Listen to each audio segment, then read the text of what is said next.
저는 오늘 역군이라는 제목으로 주의 말씀 증거합니다. 어떠한 노동자가요, 공장에서 이제 볼트를 조이는데요, 이거 매일 똑같은 일을 반복하고 또 부품도 한 개가 아니라 수백, 수천 개나 되다 보니까 10번 조일 거 그냥 7번, 8번만 조이고 말았던 거예요. 그리고 이제 쉬는 시간 갖고 또 퇴근을 한 것이죠. 뭐 하나 특별할 것 없는 일상, 그리 중요해 보이지도 않는 이 볼트 조이기. 그런데요, 그것이 결국 큰 일을 내고야 말았습니다. 올해 2024년이 시작한 지 불과 5일째 되던 날, 알래스카 항공 보잉 737기가 하늘로 올라갔는데요, 이륙한 지 20분 만에 고도 4,900m 정도 상공에서 갑자기 비행기 출입문이 날아가 버린 거예요. 사진에서 보는 것처럼 그냥 저렇게 문이 열린 채 비행기가 비상 착륙을 해야만 했습니다. 저기에 타고 있던 사람들 얼마나 무서웠을까요? 조사 결과 출입문이 그렇게 비행 중에 날아가게 된 원인은 비상문 볼트가 헐겁게 끼워졌기 때문이라고 결론이 나왔어요. 10번 조일 거 8번 조인 거죠. 자신의 일이 매우 중요한 일이고, 이것은 너무 귀중한 일이야, 잘해야 될 일이야 라고 최선을 다했다면 아마도 벌어지지 않았을 일이었을 겁니다. 사실 우리가 이렇게 공장에서 일하는 사람들, 어떤 현장에서 일하는 사람들을 가리켜 역군이라고 말을 합니다. 보여주시면요, 역군 뜻이 무슨 뜻이죠? 네, 바로 공사장에서 싹을 받고 일을 하는 사람이라고 슬라이드에 보시면 나와 있습니다. 첫 번째는 바로 이런 뜻이에요. 그냥 단순히 일 받고 반복적인 일을 하는 것이죠. 그런데 역군에는 또 다른 뜻이 있어요. 바로 이것인데요, 중요한 역할을 하는 사람을 비유적으로 이르는 말. 아마 여러분들 산업의 역군, 산업 역군 이런 말 들어보셨죠? 그리고 이 중에도 꽤 많은 분들이 조국 근대화의 역군으로 헌신하신 분들 있을 겁니다. 젊었을 적 무역업을 하던가 이렇게 하면서 산업을 일으키는 그 역군이다 이런 말 많이 썼잖아요. 바로 중요한 역할을 감당하는 것이죠. 오늘 지난주부터 우리가 느헤미야 3장을 통해서 예루살렘 성벽 재건이 실제 어떻게 이루어진지를 보고 있어요. 그런데 그 현장에는요, 역군이 있었는데, 어떠한 사람은 첫 번째 역군, 즉 그냥 공사장에 와서 그냥 시키는 일을 하는 그런 사람, 이것이 얼마나 중요하고 얼마나 의미가 있고 이런 소명의식과 사명의식에 하는 것이 아니라 그냥 단순한 노동력을 제공한 사람이 있었던 반면, 또 어떤 사람은 이것이 140여 년 만에 무너졌던 이 성벽을 다시 세우는 것이구나, 하나님의 은혜 가운데 이 일에 내가 참여하게 됐구나, 특별히 내가 이 구간을 담당하게 되었네 하면서 참여한 그러한 역군도 있었다는 사실입니다. 실제로 느헤미야 3장에는요 무려 31번이나 반복되는 단어가 있습니다. 바로 저것인데요, 그 다음은이에요. 그 다음은, 어느 가문에 누가 어디를 중수했다, 그 다음은, 어느 가문에 누가 어느 지역을 담당했다, 그 다음은, 이런 방식이죠. 양문에서부터 시작해서 한 바퀴 빙 돌아서 다시 양문까지에 걸친 총 45개, 45개의 공사 구간을 이어주는 이 표현은 알파요 오메가이자 처음이자 나중이신 예수를 정점으로 해 하나가 된 교회의 원리를 보여주는 것입니다. 무엇이죠? 네, 교회는 초자연적 기적으로 단 한 번에 하고 생겨나거나 유지되는 것이 아니라 그 다음은 이렇게 다음을 맡은 각 지체가 연합해서 만들어지고 유지되는 것이, 성장하는 것이 바로 주의 교회인 것이죠. 따라서 지난주 우리가 교회가 어떻게 유지되는지 살펴봤잖아요. 3가지 원리 기억나세요? 네. 약자로 3가지를 합치면 담, 성벽을 쌓는다. 그래서 처음에 D는 뭐예요? 델리게이션, 우리가 서로 위임하는 것입니다. 그러기 위해서는 위임할 수 있는 따뜻한 공동체가 되어야 된다고 했어요. 두 번째는 all, 모두가 참여하죠. 뭐 계층이나 성별, 나이와 상관없이 모두가 함께 해야만 가능한 것이 바로 교회인 것입니다. 세 번째 M 뭐예요? 네, motivation, 바로 동기부여하는 것입니다. 자기 집 앞에 있는 성벽은 그들이 짓게 했습니다. 최소한 자기 지역은 자신이 책임지라고 동기부여를 한 것이죠. 그처럼 우리도 서로가 서로에게 동기부여가 되어서 함께 교회를 세워나가는 것, 이것이 바로 교회의 시스템이고 교회의 목회 철학이라고요. 그런데 여러분, 아무리 훌륭한 목회 철학을 가지고 있다 할지라도 정작 교회를 움직이는 것은, 교회에 실제로 봉사하는 것은 시스템이 아니라, 철학이 아니라 무엇이죠? 네, 각각의 성도 개개인 각 지체인 것이에요.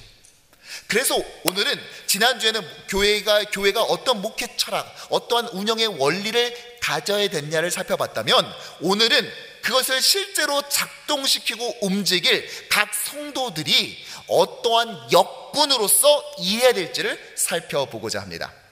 바라기는 주께서 우리에게 허락하신 이 영광스러운 영적 성벽 재건, 공동체의 건설 현장에 우리가 초대받은 사람으로서 하나님께서 기뻐하신 역군으로 쓰임받아 하나님 나라를 세워가는 하나님의 귀한 도구 되기를 주님의 이름으로 간절히 축원합니다.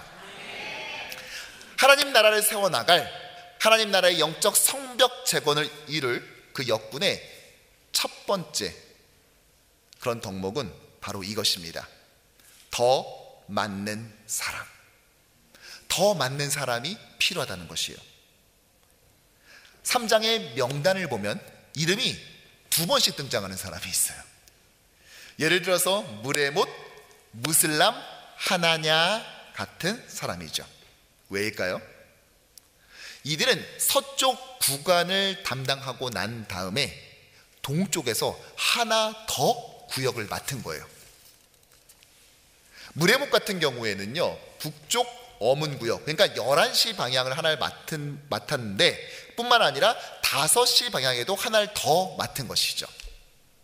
무슬람 같은 경우에는요, 11시 방향 뿐만 아니라 1시 방향을, 또 하나냐의 경우에는 10시 방향과 1시 방향을 또 추가로 담당했어요.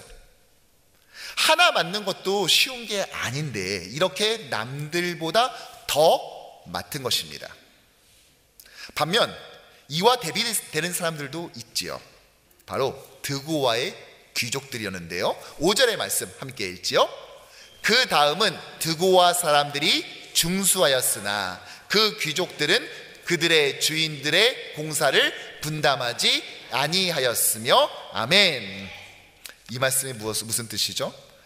드고와 사람들은 최선을 다해서 담당했어요. 그런데 그들의 귀족들은 그렇지 않았다는 거예요. 여기서 눈여겨볼 것은 그 귀족들이 주인들의 공사를 분담하지 않았다, 참여하지 않았다라고 말합니다. 그러면 그들에게 일을 시킨 주인들은 누구를 말할까요? 귀족들보다 높으면 왕인가요? 그럼 바사왕인가요? 페르시아 제국의 황제? 그 왕이지 왜 왕들이죠? 여러분, 이것이 히브리 문법에서 장엄 복수형이라고 그래서 그냥 사람이 아니라 장엄한 엄청난 위험을 가진 사람을 표현할 때는 복수형으로 쓰는 거예요. 자, 그렇다면 여기서 주인들은 누구를 말하겠습니까? 그렇죠, 바로 하나님인 것입니다. 오늘 느헤미야는 말하는 거예요. 그 귀족들, 드고와의 귀족들이 포기한 것은 건축 공사가 아닌 이 공사의 발주처이신 바로 하나님을 거부한 것이라고 그들을 폭로했던 것입니다. 귀족들은 이랬지만 드고와 사람들은 달랐습니다. 그 백성들은요, 원래 담당하기로 한 서쪽 10시 방향 구간뿐만이 아니라 동쪽의 3시 방향 구간까지도 추가로 담당합니다. 27절에 보면 그 다음은 드고와 사람들이 한 부분을 중수하여 내민 큰 망대와 마주 대한 곳에서부터 오벨 성벽에까지 이르렀다라고 말하죠. 이렇게 드고와의 귀족과 백성들의 대조는 독자들로 하여금 누가 진정한 하나님의 백성인지를 질문합니다. 나아가 성경은 응당 자신이 맡아야 될 일조차 거부한 사람과 맡지 않아도 되는 일까지 추가로 맡은 사람을 선명하게 보여주죠. 그렇게 함으로써 이렇게 성벽 재건을 진행하면서 그가 진짜 누구였는지를 우리에게 보여줘요. 사실 그렇죠. 그냥 평소에 말하는 거 봐가지고는 그가 어떤 사람인지 알 수가 없습니다. 그런데 그가 실제로 그 사명의 현장에서 소명을 맞닥뜨렸을 때 보면은 그가 이 사람 이런 사람이었구나 라는 사실을 알게 되는 것입니다. 여러분은 어떠세요? 여러분들은 자신의 몫을 감당하는 사람입니까? 아니면 그것을 포기하는 사람입니까? 아니 내가 맡은 몫뿐만 아니라 그거 저한테 맡기세요, 제가 하나 더 하죠 뭐 하는 사람입니까? 이거 하면은 굉장히 힘들 텐데 라고 계산부터 들어가는 분입니까? 사실 저는 한국에서 11년간 대형교회에서 부교육자로 사역했어요. 주일 출석하는 성인 성도만 3만 명이 넘는 대형교회죠. 그런데요, 어떠한 사역을 할 때, 어떤 봉사의 필요가 있을 때 저희 교육자들이 모여서 이렇게 회의를 하거나 얘기할 때 항상 하는 이야기가 있어요. 사람이 없어, 사람이 부족해. 여러분 무슨 말입니까? 교회가 크다고 일할 사람이 많고 적다고 부족한 것이 아닙니다. 교회가 크던 작던 간에 나의 몫을 감당할 뿐만이 아니라 다른 또 하나의 몫까지, 다른 사람의 몫까지 기꺼이 감당하겠노라 나서는 사람이 얼마나 있느냐에 따라 그 교회의 향방이 정해진다는 것이죠. 여러분 우리 교회는 어떤 교회입니까? 정말 바라기는 우리만 내가 목사님 그거 너무 부담스러워요 하는 것이 아니라, 목사님 제가 부족하지만 혹시 일손이 부족하시거든 제가 저한테 그 몫까지 맡겨주신다면 제가 해보는 데까지 최선을 다하겠습니다 라는 고백이 너무 많아가지고 언제나 풍성한 봉사자들로 넘쳐나는 그런 공동체 되기를 주님의 이름으로 축원합니다. 교회에 필요한 두 번째 역군은요, 바로 끝까지 맞는 사람입니다. 끝까지 맞는 사람. 오늘 명단에 보면은요, 유일하게 공사 구간의 규모를 구체적으로 소개하는 현장이 있어요. 바로 한운과 산호와 주민이 담당했던 구역인데요, 13절의 말씀을 보면 골짜기 문은 한운과 산호와 주민이 중수하여 문을 세우며 문짝을 달고 자물쇠와 빗장을 갖추고 또 분문까지 성벽 1000규빗을 중수하였고, 1000규빗 약 500m 정도의 성벽을 이들이 쌓았어요. 한운과 산호와의 백성이 말이죠. 길이도 길었지만요, 이 공사 난이도가 꽤 높았습니다. 왜냐? 그들의 공사 구간은 예루살렘 남서쪽으로 흰놈 골짜기가 있었거든요. 여러분 우리가 성벽을 쌓을 때 보면, 공사할 때 보면 이쪽 방향에서도 해야 되지만 때로는 이쪽 방향에서도 같이 뭘 해야 될 때가 있잖아요. 근데 반대쪽이 골짜기니 얼마나 힘들었겠어요. 하지만 예루살렘에서 10마일 떨어진 이 작은 마을의 주민들은 결국 공사를 끝마치고야 맙니다. 자신들의 소명을 완수했던 것이죠. 뿐만 아니라 26절에 보면은요, 세번역에서 성전 막 일꾼이라고 소개된 자들이 등장해요. 성전 막 일꾼들도 이렇게 중수했다 이렇게 말이죠. 그럼 성전 막 일꾼은 누구일까? 이게요, 우리가 읽는 개역개정에는 느디님이라고 나와 있습니다. 이들은 과거 여호수아 시대 때 그들에게 투항했었던 기브온의 후예들이에요. 여러분 여호수아 강해 때 기억나세요? 왜 여호수아의 군대가 진군으로 하니까 그 근처 살았었던 가나안 7족속 중 하나였던 기브온이 와서 막 일부러 멀리서 온 것처럼 막 낡은 옷, 낡은 부대 이렇게 와가지고 저희랑 화친하시죠. 싸우지 말고 저희 화친하시죠. 어디 사는데요? 엄청 멀리 살아요. 그러니까 어디 사는데요? 너무 멀어서 어차피 말해도 몰라요. 뭐 이래가지고요. 화친합시다. 화친했잖아요. 그러고 봤더니 다음 역에 살았어요. 그때 여호수아가 어떻게 합니까? 여호수아 9장 23절 시작.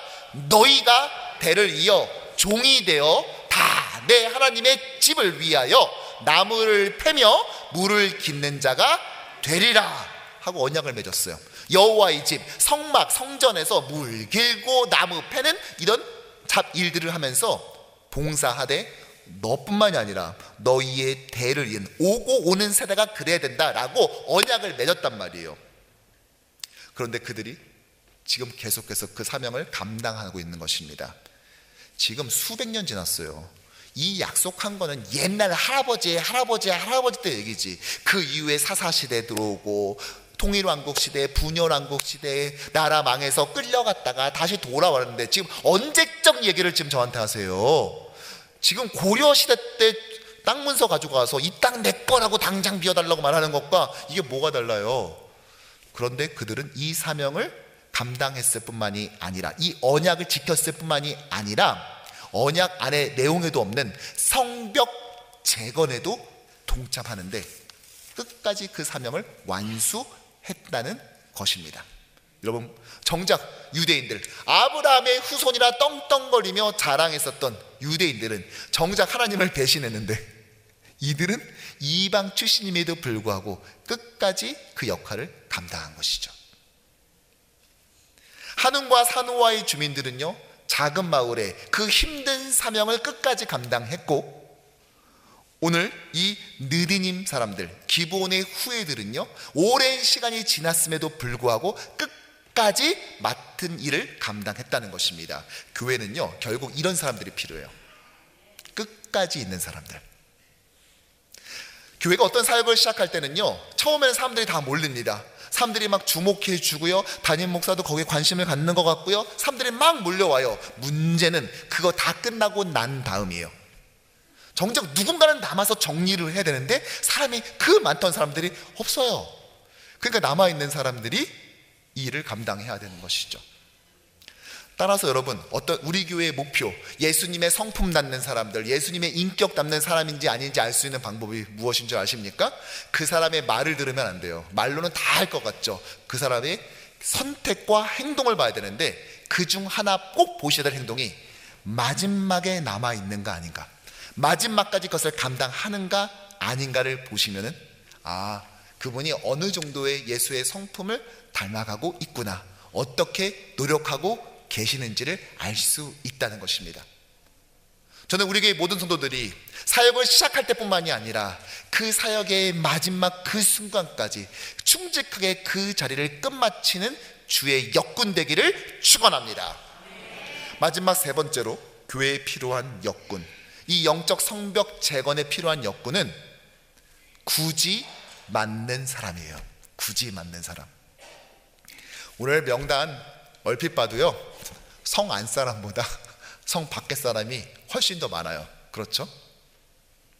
뭐 예를 들어서 여리고 같은 경우에는요, 예루살렘에서부터 17마일 떨어져 있고요, 벳술은 15마일, 산호아는 10마일, 미스바는 8마일, 기브온은 6마일에서 떨어진 지역에서 사람들이 공사에 참여했어요. 한마디로 공사하기 위해 출퇴근이 불가능하다는 거예요. 당시 기반시설도 열악했던 예루살렘에 자신들의 일상과는 직접적 상관도 없는 이 성벽을 짓겠다고 굳이 참여하고 있는 것입니다. 사회 지도층 역시 마찬가지였어요. 그들의 솔선수범 우리가 잊지 말아야 됩니다. 다드고와의 귀족만 같은 게 아니었습니다. 예를 들어서 대제사장 엘리야십을 중심으로 제사장들은 양문뿐만이 아니라 2개의 망대, 한메아와 하나엘 망대를 재건하지요. 또한 부유층이었던 금세공업자 우시엘과 향품 제작업자 하나냐 역시 동참했습니다. 뿐만 아니라 미스바, 베스, 그일라 지역의 그 지역을 통치하던 가문들도 참여했어요. 굳이. 여러분, 나도 지금 이 지역을 내가 담당해야 돼요. 근데 저거 짓겠다고 여기 자리 비웠을 때 무슨 일 생기면 그건 누가 책임져 주나요? 그런데 그들은 굳이 그것을 감당하겠다고 나선 거예요. 저는 교회가 만들어지는, 또 교회가 성장하고 더더 단단해지는 데 있어서는요, 굳이 맞는 이 성도들의 역할이 굉장히 크다고 확신합니다. 어느 경우는요, 저도 차마 부탁을 못 하겠는 거예요. 제가 봐도 못해요. 그렇게까지는 못해요. 그런데 그걸 굳이 하시더라고요. 예배 자리만 해도 그래요. 그분 내일 새벽에 출근하셔야 되고 그분 집에 거리가 있죠. 어디라고 여기를 그 예배 그 시간에 여기 예배를 참석합니까? 그런데 굳이 그 자리를 지키시는 거예요. 가끔 옛날 이런 말이 있었어요. 예수님이 언제 오십니까? 아무도 모르죠. 도적가가 임한다고 하지 않았어요? 아마 그 말은 누구도 설마 이때 오시겠어? 라고 하는 그 순간에 온다는 거잖아요. 그래서 많은 저희 선배 어르신 목사님들 이런 말 자주 했어요. 예수님은 언제 오시는지 알 수 없다. 그러나 아마도 추측건데 비 엄청 오는 수요일 예배 시간에 올 가능성이 굉장히 높다. 이렇게 말씀하셨어요. 지난주 수요일에 딱 그런 수요일이었어요. 근데 그걸 또 어떻게 아시고 평소보다 더 오신 거 있죠. 참 우리 교회 성도들 얼마나 지혜로운지 모릅니다. 네. 목회라도 차마 부탁하기가 너무 죄송스러운 그 일들, 아무도 맡고 싶어 하지 않는 꺼려하는 그 일들, 그런데 굳이 맡기로 자청하는 그분들, 그들을 통해 하나님의 나라는 오늘도 차곡차곡 쌓아져 가고 있는 것이죠.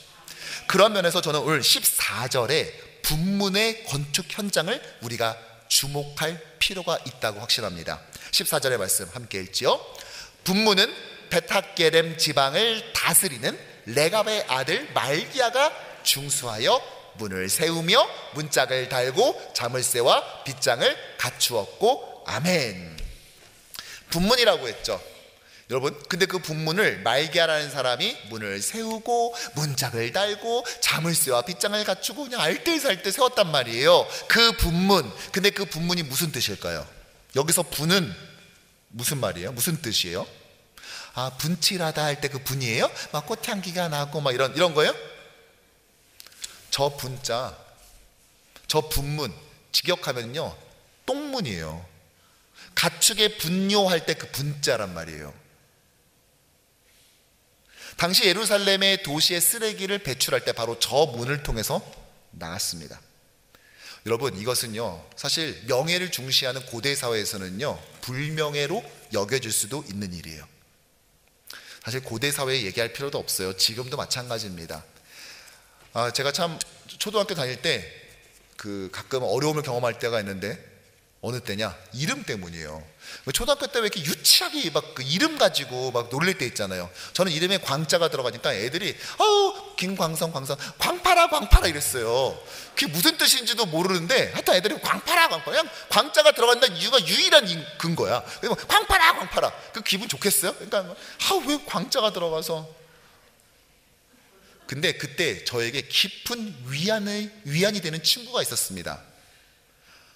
바로 동은이, 동규 이러는데요. 동자가 들어가거든요.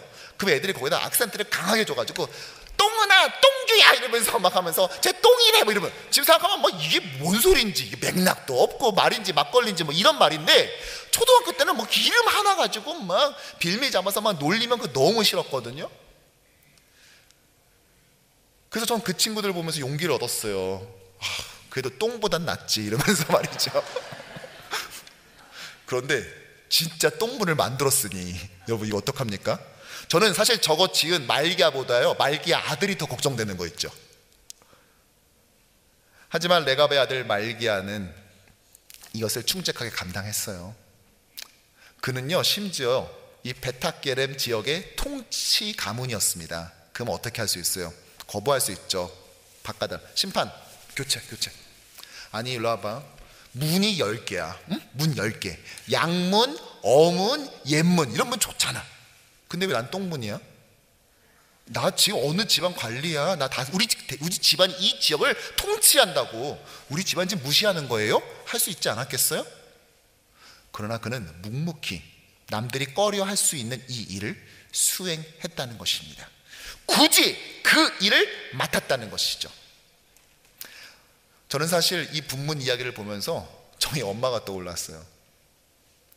저희 어머니는 토요일 되면 교회 이곳저곳을 항상 이렇게 닦고 쓸고 하셨는데요, 항상 하는 지역이 화장실 청소예요. 다른 집사님 권사님과 교회를 청소하는데 화장실은 저희 어머니가 주로 하셨어요. 여자 화장실을 청소하고 난 다음에는 남자 화장실에 들어가요. 고무장갑을 끼고 소를 들고 자변기뿐만 아니라 남자 소변기 안까지 꼬박꼬박 닦습니다. 내일 예배드릴 성도들이 혹시 냄새나고 지저분할까봐 그것을 깨끗이 닦으면서 하시는데, 그걸 뭐라고 하신 줄 아세요? 예배 준비라고 하셨어요. 예배 준비. 교회 화장실, 남자 소변기를 닦는 것을 예배 준비라고 하셨다고요. 아버지는 주일 말씀 설교를 준비하셨지만 어머니는 한쪽에서 소변기를 닦는 것을 예배 준비라고 하셨습니다. 화장실 청소라고 하지 않았어요. 참 이게 무서운 게요, 글로 배운 것보다 몸으로 배운 게 훨씬 무서워요. 저도 미국에 와서요 부교육자 사역을 하는데요, 남자 화장실 소변기를 닦고 있더라고요. 제가 이전에 사역지에서 한 번도 이 얘기 한 적 없습니다. 근데 저도 모르게 그 변기를 휴지에 물 묻혀서 닦고 있어요. 왜일까? 제가 막 훌륭하고 막 고귀한 인품을 가져와서 어머님이 그거를 예배 준비라고 하셨으니까 저도 모르게 그거를 해야만 될 것 같은 그런 마음이 저 안에 있고, 어느 순간에가 그 행동을 생각보다 몸이 먼저 하고 있더라고요. 굳이 맞는 그 사역을 말이죠. 사랑하는 성도 여러분, 남이 박수 쳐주는 사역 아니어도 있을 수 있습니다. 주보에 이름 한 줄 나오지 않는 사역일 수 있어요. 누구도, 아니 담임 목회자조차도 그런 사역 있는지조차 모르는 사역 있을 수 있습니다. 하지만 그런 사역이라 할지라도, 남이 꺼려하는 사역이라 할지라도 기꺼이 맞는 그 역군을 통하여 하나님께서는 오늘도 우리 뉴욕 효신장로교회를 세워나갈 줄로 믿습니다. 그리고 하나님의 그날 그에 걸맞는 상 내려주실 줄로 확신합니다. 사실 교회의 원형 되신 이 양문으로 예표되어 있는 시작이요 끝이 되시는 이 예수 그리스도 역시 마찬가지였죠. 그분은 더 맞는 사역을 하셨습니다. 12제자를 파송했음에도 불구하고 이어서 70인 전도대를 파송하십니다. 오병이어를 베푸셨지만 이어서 7병이어를 사건을 또다시 하시죠. 그분은 더 맞는 사역을 감당하셨어요. 뿐만 아니라 그분은 끝까지 맡으셨습니다. 배반한 제자 베드로를 내치지 않고 너나 사랑하니 너나 사랑하니 너나 사랑하니 물으시면서 끝까지 그를 하나님 나라의 역군으로서 훈련시키세요. 이에 대해서 이를 가장 옆에서 지켜봤었던 요한 사도는 13장 1절에서 이렇게 말하는데요, 시작. 예수께서 자기가 세상을 떠나 아버지께로 돌아가실 때가 이른 줄 아시고 세상에 있는 자기 사람들을 사랑하시되 끝까지 사랑하시니라. 아멘. 제가 개인적으로 가장 좋아하는 성경 말씀 중 하나예요. 자기 사람을 사랑하시되 끝까지 사랑하셨다. 뿐만 아니라 예수께서는 굳이 맡으셨습니다. 여러분, 아니 하나님의 아들이 왜 인간이 되어야 됩니까? 이걸 왜 해야 됩니까? 본인도 삼위일체 하나님이신데 그 인간으로 오신 하나님이 왜 십자가에서 그렇게 처참하게 죽어야 됩니까? 나는 지은 죄도 없는데. 그런데 예수께서는 굳이 맡으셨죠. 우리의 죄의 짐을 말이죠. 로마서 5장 8절은 그래서 이렇게 말하고 있습니다. 함께 고백할까요? 우리가 아직 죄인 되었을 때 그리스도께서 우리를 위하여 죽으심으로 하나님께서 우리에 대한 자기의 사랑을 확증하셨느니라. 아멘. 그러므로 교회는 교회의 머리 대신 예수 그리스도께서도 또 그 교회를 이루어가는 우리 모두도 더 맞는 역군, 끝까지 맞는 역군, 또 굳이 맞는 역군이 되어야 할 것입니다. 저는 이 말씀을 준비하면서 떠오른 한 권사님이 있어요. 사실은 많은 분들이 떠올랐고 그 중에 여기도 많이 계시지만 또 그 중에 한 분을 말하면은 목사님이 저분만 좋아하나 보다 하실까봐 더 이상 여기에 계시지 않는 분으로 소개하려고 합니다. 사진을 보여줄까요? 이 권사님은요, 한국의 남해 작은 섬마을에서 5남매 중 둘째로 태어나셨어요. 30대 중반에 상경하기 전까지 이 자그마한 섬에서 고구마, 보리, 콩 같은 밭일 하느라 허리 한번 제대로 피지 못하는 삶을 35살까지 살았습니다. 그리고 상경에서 또 살다가 또 느즈막히 자녀가 있는 이 미국 뉴욕 이 플러싱 지역에 와서 남편과 함께 미국에 왔다가 남편이 돌아가시고 이 땅에 묻히고 돌아갈 때 작년 말 본인 혼자서 영국 귀국하신 권사님이에요. 이 권사님과 떠나기 전에 저희 아내와 함께 식사를 했어요. 식사를 하면서 아는데 권사님이 너무 감격했었던 그 순간이 무엇이었냐면, 그래도 이 자그마한 섬마을이 정말 작은 섬마을인데, 근데 여기에 선교사가 권사님 4살 때인가 들어온 거예요. 그리고 집안에서 처음으로 교회를 다니기 시작했어요. 권사님이 그 섬마을 교회가 어떻게 지어졌는지를 설명해 주시더라고요. 섬이고 워낙 작다 보니까 낮에는 무조건 일을 해야 된대요. 그냥 모든 사람들이 다 일을 해야 된대요. 그래서 일을 하다가 밤 되면 교인들이, 성도들이, 건축 자재가 섬에 어디 있습니까? 그러니까 산에 올라가서 돌을 굴려내린대요. 그럼 돌을 모아놓는 거예요. 밤새. 밤에는 돌을 굴리고 낮에는 일을 하고 뭐 고기도 잡고 밭일도 하고, 이 삶을 반복해서 겨우 자그마한 교회 하나를 완성한 거예요. 그들도 역시 더 맡고 끝까지 맡고 굳이 맡은 또 다른 역군이었던 것이죠. 그곳에서 신앙생활 하시다가 이제 미국에 와서는 우리 뉴욕 효신장로교회에 등록해서 짧지 않는 시간을 충직하게 섬기셨어요. 이 권사님이 다시 돌아가게 된다고 영국 귀국하신다는 얘기를 들었을 때 그냥 보내드릴 수는 없다 도저히. 그래서 급하게 감사패를 준비하고요, 권사님 몰래 수요예배 시간에 성도들에게 미리 꽃 한 송이씩을 다 나눠드렸어요. 그래서 설교가 끝나고 난 다음에 권사님 잠깐 앞에 모셔서 감사패를 드리고, 또 성도들이 함께 그동안 너무 감사했노라 우리 축복하는 그런 시간이 있었는데요. 그때 영상을 잠깐 보도록 하겠습니다. 신실하게 저여 충성스러운 권사이며 명예로운 그리스도인으로 오늘 모인 바, 그 행적을 크게 기리고자 감사의 마음을 이 부패에 담아드립니다. 시길에 가난한 영혼, 많은 영혼이 원하는. 저렇게 함께 그동안에 감사했던 것들을 나누기도 하고 축복하고 또 아쉬움을 같이 나누는 그런 시간을 가졌어요. 제가 식사할 때 마지막에 여쭤봤어요. 권사님, 그래도 가시는데 계속 말씀마다 너무 감사했다, 너무 고마웠다, 자기가 당신이 부족했다, 맨날 이런 얘기만 하시니까, 아니 그런 말 말고 좀 나한테 부탁할 건 없어요? 저한테 뭐 부탁할 것 좀 말해주세요. 아니 저도 좀 뭔가 좀 신세를 갚아야죠 라고 했더니 권사님 저한테 이 말씀 하시더라고요. 목사님, 너무 죄송한데 자기 손주, 당신 손주가 우리 교회를 다니고 있어요. 손주 가끔씩만 한번 들여다봐 주세요. 한 번만 들여봐 주세요 부탁하시더라고요. 그리고 혹시 교회에서 지나가시다가, 바쁘신데 일부러 만날 필요 없고 그냥 지나가시다 혹시 보게 되면은 걔 이름 한 번만 불러주세요. 대화하지 않으셔도 되니까, 목사님 바쁘시니까 그냥 안 하셔도 되니까 그냥 이름만 한번 불러주세요. 걔는요, 그러면 담임 목사님이 이름 한번 불러준 걸로 그래도 용기를 낼 것 같아요. 왜냐? 이 집안에서 혼자 다니거든요. 이 손주가 교회 혼자 나와요. 그러니까 그 신앙 지켰으면 하는 그 마음에 권사님이 이 부탁을 저에게 하고 가신 거예요. 이 권사님 정말 더 맡으셨습니다. 예배 시간에 항상 그분 앉던 자리가 있어요. 제가 여쭤봤어요. 아니 새벽기도도 하시고 하시는데 피곤하실 텐데 어떻게 수요예배도 나오시고 막 토요 새벽 예배 이렇게 나오세요 했더니, 목사님 제가 섬에서 자라서 학교를 그렇게 오래 다니지 못했어요. 배움이 많지는 않아요. 제가 그래서 딱히 목사님께 해드리고 도와드릴 게 없어요. 제가 딱 하나, 제가 공예배 시간에 그 자리는 반드시 하나 채우겠습니다. 제가 자리 하나는 반드시 채우는 걸로 제가 목사님 목회를 최선을 다해 돕겠습니다. 그래서 아파도 약 드시고 오시고요, 눈이 오고 비가 와도 항상 그 자리를 지키셨어요. 더 맡으신 것이죠. 뿐만 아니라 굳이 하셨어요.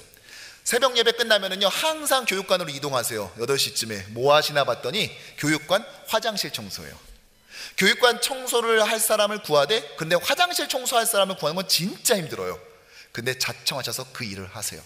아주 자그마한 사례를 받았지만 그 사례마저도 사실상 교회와 주변 지체들을 위해서 사용하신 분이에요. 그리고 끝까지 맡으셨어요.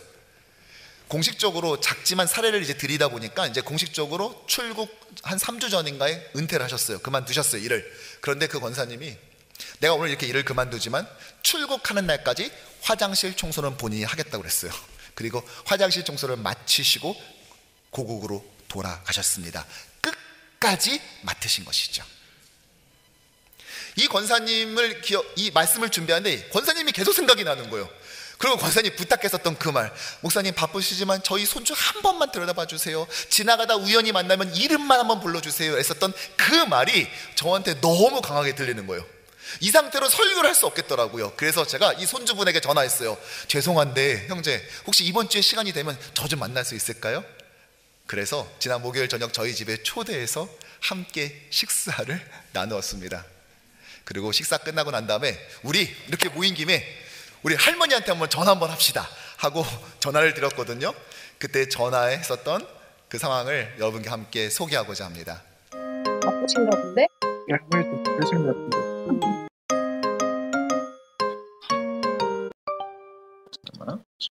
받을 줄 몰라서?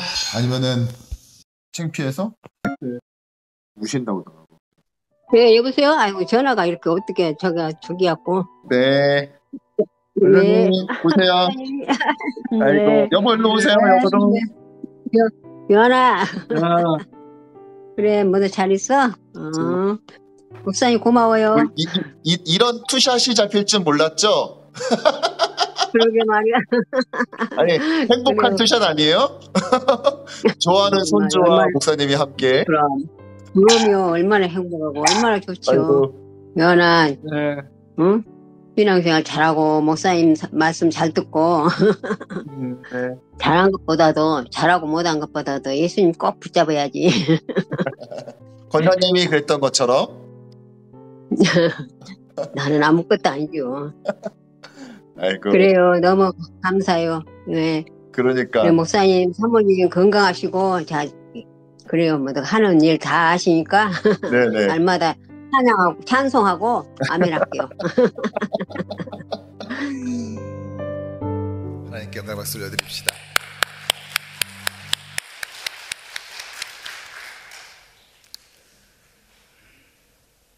저는 가장 인상 깊었던 말이 그거예요.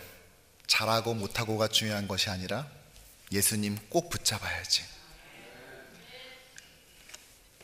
저는 그 어떤 신학자로부터, 어떠한 신학교 교수로부터도 이렇게 목회가 무엇인지를 정확하게 말해주는 명제를 본 적이 없습니다. 목회는 잘하고 못하고가 아니라 예수님 꼭 붙잡아야지. 어떠한 실천 신학자로부터도 전 이렇게 신앙생활이 무엇인지를 명료하게 정량을 본 적이 없어요. 잘하고 못하고가 중요한 것이 아니라, 남이 알아주고 그렇지 않고가 중요한 것이 아니라 예수님 꼭 붙잡아야지. 45개의 그 공사 구간에 각각 맡은 역할을, 자기 역할을 감당할 때 결국은 양문에서 시작해서 양문으로 끝난 것처럼 알파요 오메가이신 예수님께 하나가 되어서 그분을 꼭 붙잡는 하나의 공동체를 만드는 길이 무엇인지를 더 맞고 끝까지 맞고 굳이 맞는 역군의 모습과 순종을 통해 주님께서는 오늘 우리에게 보여주십니다. 뿐만 아니라 또 다른 그러한 역군을 찾고 계십니다. 여러분들이 그러한 역군이 되어주지 않겠습니까? 말씀을 정리하죠. 아까 보잉의 그 제작을 담당했던 사람은 역군의 역할을 단순히 그 현장에서 월급을 받고 일하는 사람으로서의 역군의 정체성을 가졌어요. 하지만 오늘 느헤미야 3장에서 보이는 이 많은 75명이나 되는 이 대표자들은 대부분 그런 역군이 아니라 나는 지금 하나님 나라의 한 부분을 완성해 간다라는 사명감으로 감당하는 매우 중요한 임무를 비유하여 이르는 말, 그 역군이 되었다는 것입니다. 어떤 사람이 건물 청소를 너무 항상 행복하게 하길래 아니 청소하시는 게 그렇게 좋으세요? 라고 물었더니 이렇게 대답했다고 하죠. 저는 지금 빌딩 청소를 하는 것이 아니라 이 아름다운 지구의 한 구석을 깨끗게 하고 있는 것입니다. 여러분, 그렇습니다. 하나님의 역사는 역군에 의해서 세워집니다. 그러기에 오늘 이 3장에 나오는 그 많은 이름들, 발음조차 하기 힘든 그 이름들은요, 사실은 목회의 영감을 불어넣는 명단이자 세상에서 가장 아름다운 목록인 것입니다. 교회는 이렇게 더 끝까지 굳이 자신의 사명을 맡는 성도들을 통해 굳건히 세워집니다. 지난 40년간 우리 미국교신장로교회는 역시 이런 숨은 역군들이 곳곳에서 그 다음을 반복해 가며 세워왔습니다. 이제 또 다른 40년을 준비하는, 또 다른 40년을 위해 출발하는 이 원년, 오늘 이 시간 이곳에 모인 우리, 그래서 우리 공동체는요, 다시 세우는데 하나님께서 쓰시는 이 신실한 역군, 더 굳이 끝까지 사명 감당하는 주의 충실한 칭찬받는 역군 되기를 주님의 이름으로 간절히 축원합니다.